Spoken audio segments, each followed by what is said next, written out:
3, 2, 1. Here we go!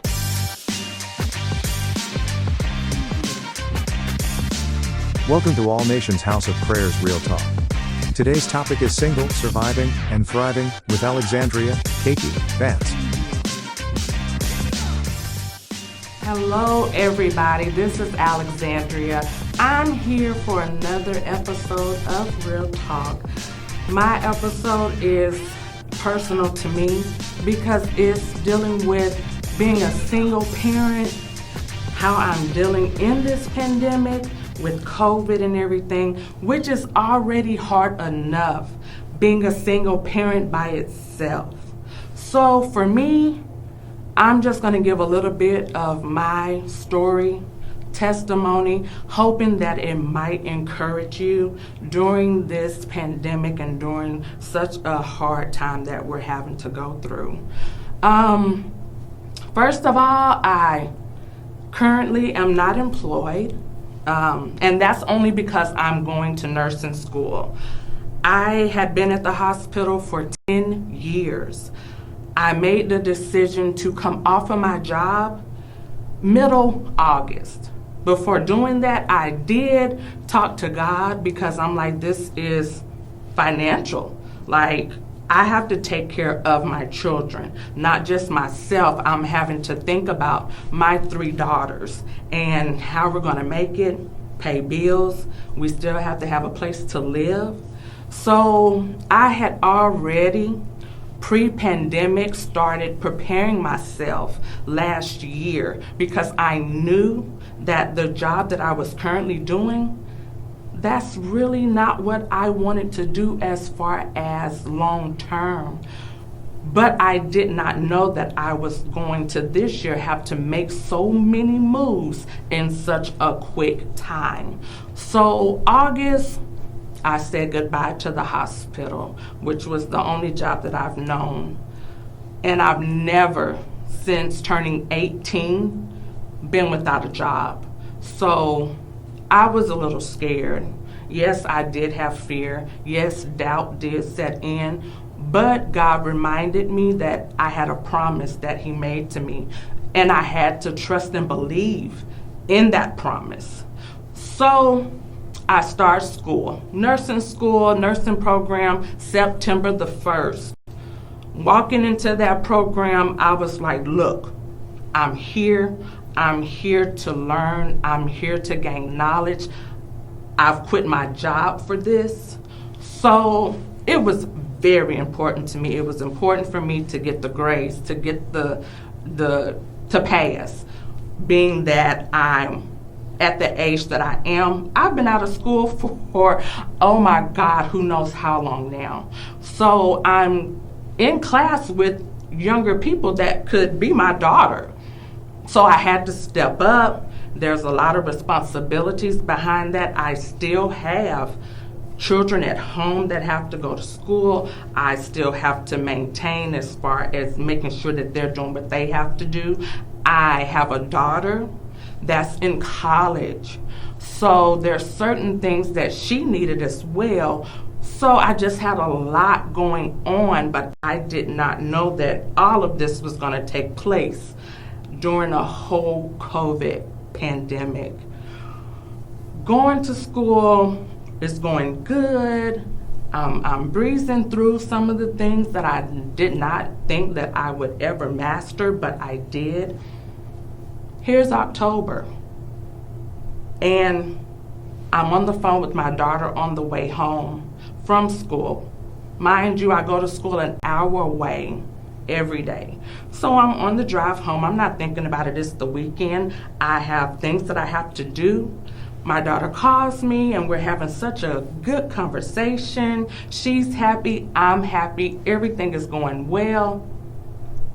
Same day, I get another phone call. My daughter is laying on the floor of her room, unconscious, not responsive. Me as a parent, I panicked. Everything becomes silence. I've lost my train of thought. I don't know what to do. You're talking about my child. My child has what? My child has been rushed to the hospital. It's COVID. No one's able to go in there. I can't see my child. I don't know what's going on. I'm just hearing things from friends that are saying, Miss Vance, we've called the police. The ambulance is here. We're going to try and see what's going on. Nothing. At that moment, I thought that I was going to lose it. But guess what? I'm a single parent. I still have to press on. I have 2 other children in my home that I still have to take care of. School is not going to stop. I still had to go. That week was horrible. I cried every day. No one in the class knew what I had going on. I just knew I had to get there. I was determined, and I told myself, whatever I go through while I'm going through school or while I'm going through my day-to-day, I was just going to keep pressing. With that being said, yeah, I know the devil heard me. I knew he was coming for me. That's just what happens in life. Not everything was going to be easy. So I automatically knew that what I was up against. That goes on. Now that is my mid-October. We're talking about the end of October now. My whole family, including myself, COVID. Of all things, COVID. I said, God, we've been looking on the news. I've seen what's happened to this person. I've seen what's happened to that person. COVID? Are you kidding me? To get a phone call saying that, yeah, you have COVID, your daughter has COVID, you all are going to have to quarantine, stay away. They gave us all these different guidelines. So in my mind, I'm like, God, I've just went through almost having to bury my oldest child that decided that at the moment life was too much for her, to now COVID, really? And I'm in nursing school, which is automatically by itself so stressful. You could imagine my stress level was at an all-time high. Throughout life as an African American young woman, all you're told is you're strong. Keep going. You have to keep pressing. For everything that we're doing, we have to be strong. We have to keep going. At that moment, I broke. I didn't care. Being strong and pressing was not in my vocabulary. At that moment, I broke down. I've never broken down, and there's so much in my life that has happened. But at that particular moment, I said, you know what? I give up. You've won. I can't take it, because it was so much, and I was like, how do I catch up now? How do I make things work, not just for my children, but for myself? Because you have to understand, during this pandemic, you wouldn't think that a whole pandemic would affect not just yourself, but your children. So I had to take a step back, because I said, it's not just me. My children are suffering. I have an 11-year-old. They're like, this is going on through my mind. And I'm like, what? I didn't know how to handle it. As a parent, what do I say? What do I do? The only thing I could do at that moment was pray. Now, you're talking about having a child that you have not really seen or talked to, because of COVID. So I talk to her once a day on the phone just to check to see how she's doing, because I can't get to her. Family has COVID. I'm out of school for almost a month. But during that time of being out of class, I'm online. I'm still having to pay attention. I'm still having to get my work done on time. I'm still having to study for tests that when I get back, they're going to be 3-4 tests a day. How do I make it? I don't want to fail, and I really didn't want to quit because I just felt like God gave me an opportunity. This has already been spoken over my life, that I was going to be able to go to school. It was going to be taken care of, and up to this point, it has. Everything was running smooth until that moment. Fast forward, it's Thanksgiving. We're getting into Christmas. We're still getting over COVID. I'm not feeling 100% like myself. It's hard for me to get the information that's being taught. But in all of that, I pressed on. I pressed on because I know the plan that God has for me. I know that what I'm doing is in God's will, but I feel like this is just a test and a trial.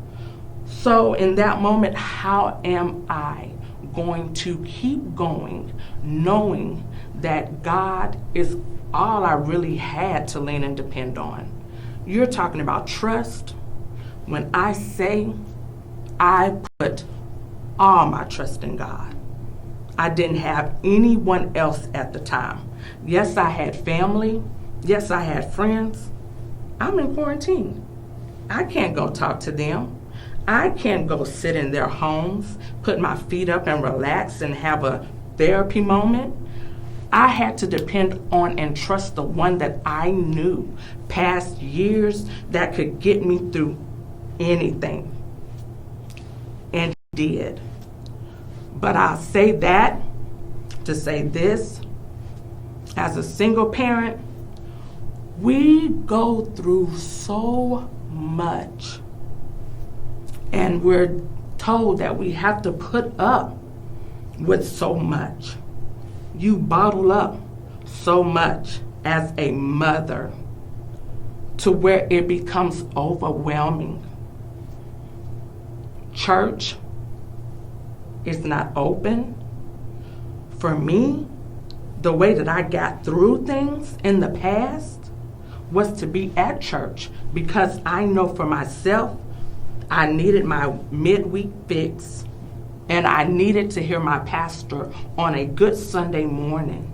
That's what got me through anything I was dealing with. I didn't want to speak to a therapist because my take is I knew God can handle it. Like the Bible says, he won't put more on you than you can bear. So for me, I said, if God can't help me, if he can't get me through, I don't know what else to do. But God was everything and more to me during that time and during COVID by itself. I have a very good support system.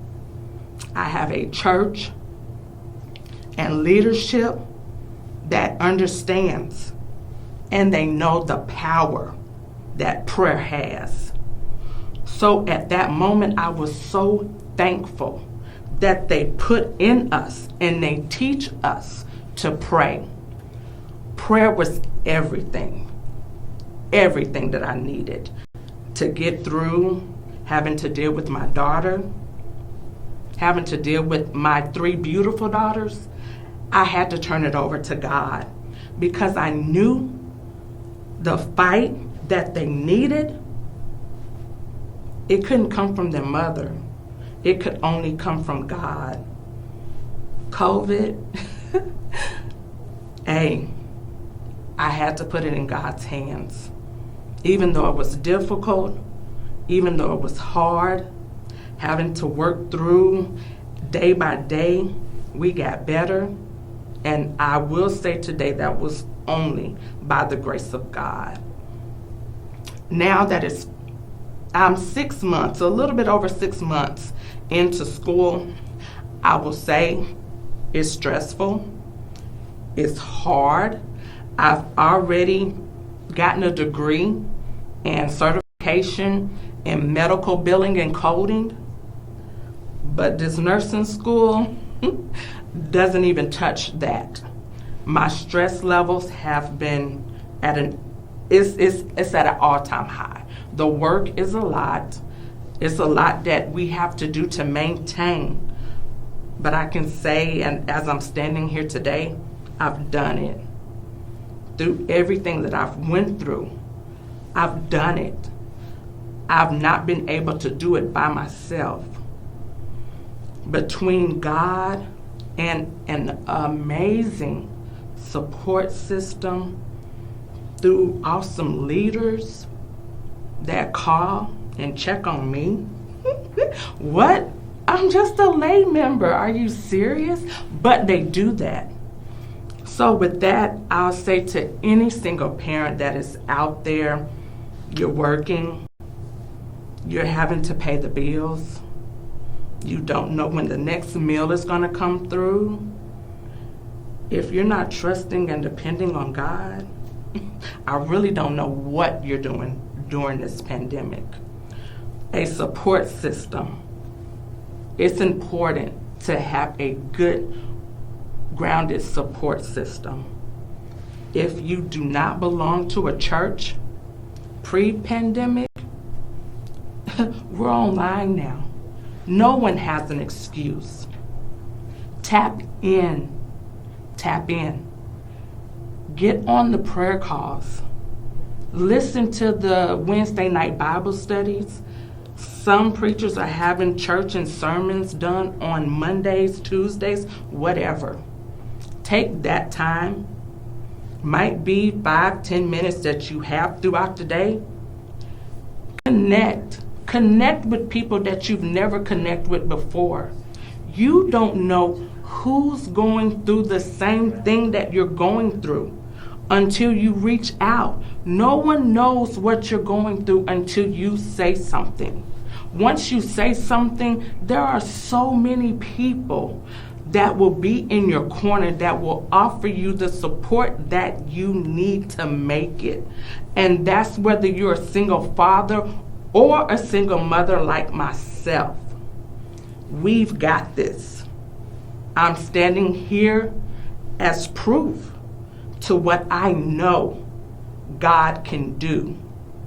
You hear so many people say, if God did it for me, He'll do it for you too.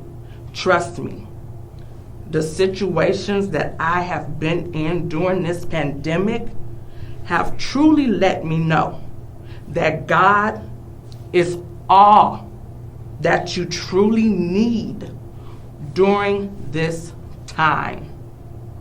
But until you tap in and trust Him, I don't really know what kind of life you're living during this pandemic. But whatever it is, hold your head up. Stay strong. Talk to your children. Your children will be the most helpful. And mine have been very helpful during this time. They let you know where you're lacking. They also let you know where you're doing good. So with that, always remember to take the good with the bad. Trust me, there's so much that you can find in good that will overshadow all of the bad things that are going on in your life. We have a page. All Nations House of Prayer has a page. I would say inbox the page. If you are like myself, get down to that, I can't do this. During pandemic, I found out that that is okay. You're normal. You're human. You might not want to tell anyone that you're not okay, that you're having moments of depression. That's fine. That's what people are here for. We're here to truly show that we can be a help one to another. So inbox the page. You can inbox me. I might not can get back to you as quick as I need to, but I know that I do not mind touching and agreeing with you on whatever you have going on, because it's nothing too hard for God to work out. So if you haven't gotten anything else that I've said, know for a sure fact that God is truly on our side. And I don't know if you've noticed, but this is a winning season for us. We will win. We will not give in to the devil. We've already got the victory. Keep that in mind and know that you can make it. Once again, this is Real Talk. I encourage you to tune in. You never know what might be said or what might be done that's going to help you in the time and when you really need it. I love you. It's good that I'm being seen. I haven't seen anyone in so long, but know that I love you. I'm here for you. I'm connecting with you one to another. You know, where we're touching, God is always going to be in the mix. Know that I love you again, and may God continue to richly bless you. Thank you for joining us today. We will see you real soon for our next ANHOP Real Talk.